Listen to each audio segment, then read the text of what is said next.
కారం ఇటువంటి విచిత్రమైన సమస్య మీరు గతంలో ఎన్నడూ చూసిండ్రండి. నేను బాండ్ పేపర్ మీద రాసిస్తాను. దాసరి బాబురావు అనే ఒక టీడీపీ కార్యకర్త గత్యంతరం లేక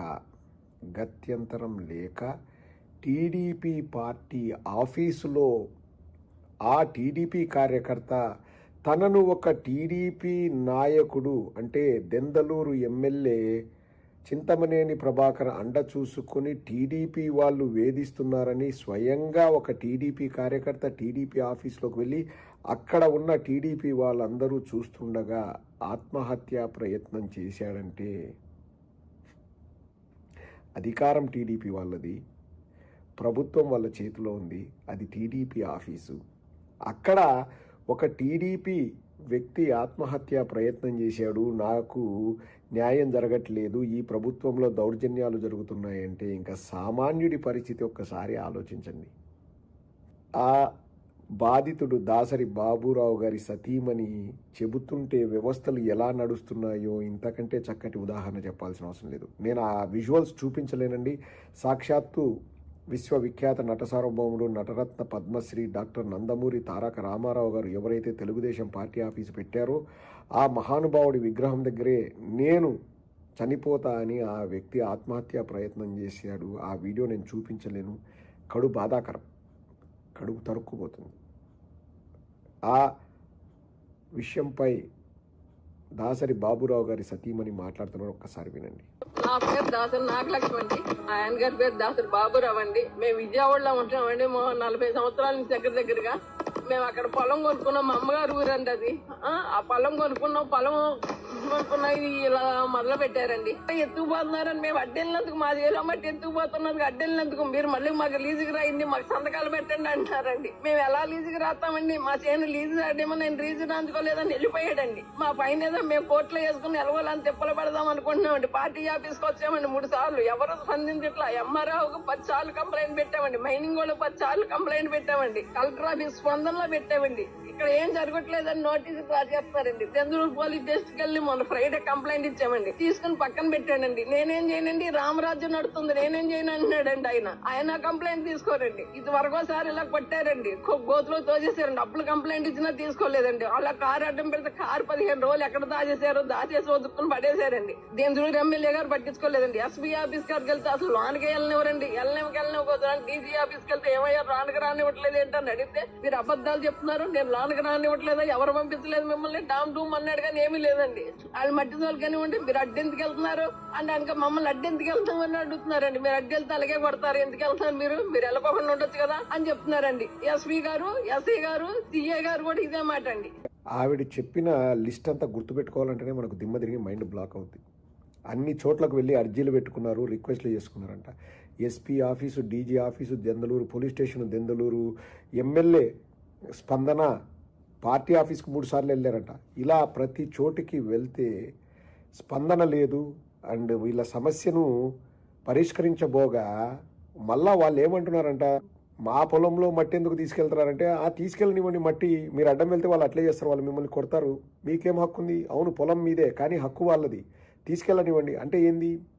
చింతమనేని మనుషులంట, చింతమనేని అంట, వాళ్లకు ఆ చింతమనేని ఏరియా అయిన దెందలూరు చుట్టుపక్కల ఉన్న భూములంతా హక్కులు వాళ్ళదే అంట. మీ పొలమైనా కానీ హక్కులు వాళ్ళవే అంట.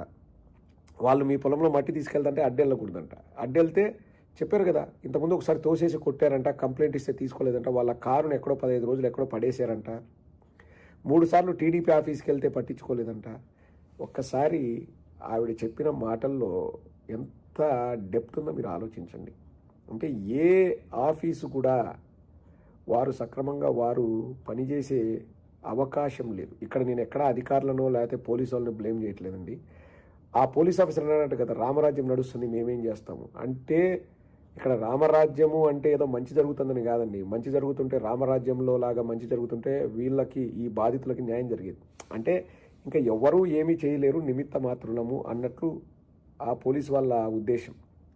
ఎంఆర్ఓ ఆఫీస్ కానీ, స్పందన కానీ, పోలీస్ స్టేషన్లో కానీ, ఎస్పీ ఆఫీస్లో కానీ, లేకపోతే డీజీ ఆఫీస్లో కానీ, వీళ్ళ పార్టీ ఆఫీస్లో కానీ వారికి న్యాయం జరగలేదండి. అండ్ ఆ వీడియో అన్ని చోట్ల చక్కర్లు కొట్టింది. ఎన్టీ రామారావు విగ్రహం దగ్గర అతను నేను ఏదో చేసుకుంటానంటే అందరూ వారిస్తున్నారు. అది పార్టీ ఆఫీస్. ఎవరి party office? TDP party office. అక్కడికి సాక్షి వెళ్ళి రికార్డ్ చేసే అవకాశమే లేదండి, అలౌ చేయరు. అక్కడున్న వాళ్ళే రికార్డ్ చేసి వాటిని బయటకు వదిలేరు. అది వైరల్ అయింది. కానీ ఇది సాక్షి వాళ్ళ తప్పు, సాక్షి వాళ్ళు ఏదో నేరం చేశారండి. చింతమనేని ప్రభాకర్ ఏం చేశారంటే అదే ఇంకా దౌర్జన్యానికి పరాకాష్ట అండి. దౌర్జన్యాలు ఎందుకు చేస్తున్నారా అని అడిగినందుకు మీరు అడుగుతారా అని మళ్ళీ దౌర్జన్యం చేయడం. చింతమనేని ప్రభాకర్ హల్చల్ చేశాడంట, సాక్షి ఆఫీస్ మీదకి వెళ్ళి దాడి చేశారంట. ఒక్కసారి చదివి వినిపిస్తుందండి. ఏలూరు సాక్షి కార్యాలయంలో ఎమ్మెల్యే చింతమనేని దౌర్జన్యం. ఏలూరు జిల్లా సాక్షి కార్యాలయంలో దెందులూరు టీడీపీ ఎమ్మెల్యే చింతమనేని ప్రభాకర్ వీరంగం సృష్టించాడు. మంగళవారం తన అనుచరులు టీడీపీ కార్యకర్తలతో కలిసి సాక్షి ఆఫీసులో దౌర్జన్యానికి పాల్పడ్డాడు. సాక్షి జిల్లా కార్యాలయంలోని కంప్యూటర్లు ధ్వంసం చేశాడు. సోమవారం మంగళగిరి టీడీపీ కార్యాలయంలో ఎన్టీఆర్ విగ్రహం ఎదుట దాసరి బాబురావు అనే బాధితుడు ఎమ్మెల్యే చింతమనేని ప్రభాకర్ వేధింపులు తాళలేక బ్లేడుతో ఆత్మహత్య యత్నానికి పాల్పడ్డాడు. ఈ ఘటనలో బాధితుడి అండగా ఎన్టీఆర్ సాక్షిగా చింతమనేని బాధితుల రక్త తర్పణం అంటూ సాక్షి కథనాన్ని ప్రచురించింది. బాధితుడి పక్షాన వార్త ప్రచురించినందుకు సాక్షిపై చింతమనేని రెచ్చిపోయారు. సాక్షిలో ప్రచురించిన కథనాలకు సంజాయిషి చెప్పాలంటూ సాక్షి కార్యాలయంలో హడావిడి చేశారు. తాను సంతృప్తి చెందకపోతే సాక్షి పత్రిక టీవీని జిల్లాలో తిరగనివ్వను, సాక్షి పత్రిక ప్రతులను తాడేపల్లి గూడెం దాటనివ్వను, ఖబర్దార్ అంటూ వార్నింగ్ ఇచ్చాడు.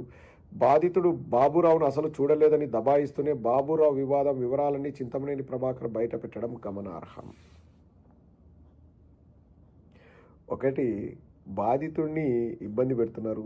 రెండు, ఎందుకు ఇబ్బంది పెడతారంటే పత్రికా స్వేచ్ఛను కాలరాస్తూ పత్రికా ఆఫీసులపైన దాడి చేసి కంప్యూటర్లు ధ్వంసం చేస్తున్నారంట. అంటే ఇంకా ఎవరు మాట్లాడకూడదండి. నేను గిల్లుతే గిల్లించుకోవాలని ప్రకాష్ రాజ్ చెప్తాడు చూడండి, పోకిరి సినిమాలో ముమైత్ ఖాన్ను గిల్లుతాడు. ముమైత్ ఖాన్ అరుస్తుంది, ఏయ్ నేను గిల్లితో గిల్లించుకోవాలి కానీ నువ్వు అరవద్దు అంటాడు. అంటే సేమ్ అదే నడుస్తుంది.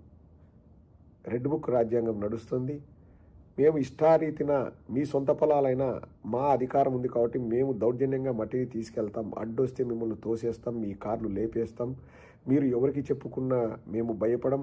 ఒకవేళ ఎవరైనా మీరు చెప్పారు మీరు బాధపడుతున్నారని ప్రచురిస్తే వాళ్ళ ఆఫీసుల మీద దాడి చేస్తాం, ధ్వంసం చేస్తాం అని చెప్పడం దేనికి సంకేతం? సంఖ నాకిపోతుంది అనడానికి సంకేతం అండి.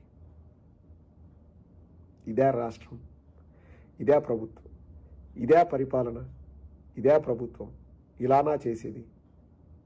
వేరే వాళ్ళు కూడా కాదండి. దౌర్భాగ్యం ఏంటంటే నాకు అంటే ఏడవలేక నవ్వుతున్నాను. టీడీపీ వాళ్ళ ఆఫీసులో టీడీపీ వ్యక్తి ఆత్మహత్యాయత్నం చేసుకొని టీడీపీ వాడు నన్ను దౌర్జన్యం చేస్తున్నాడు, ఎవరూ పట్టించుకోవట్లేదంటే ఇంకా దీనికి మందే లేదండి.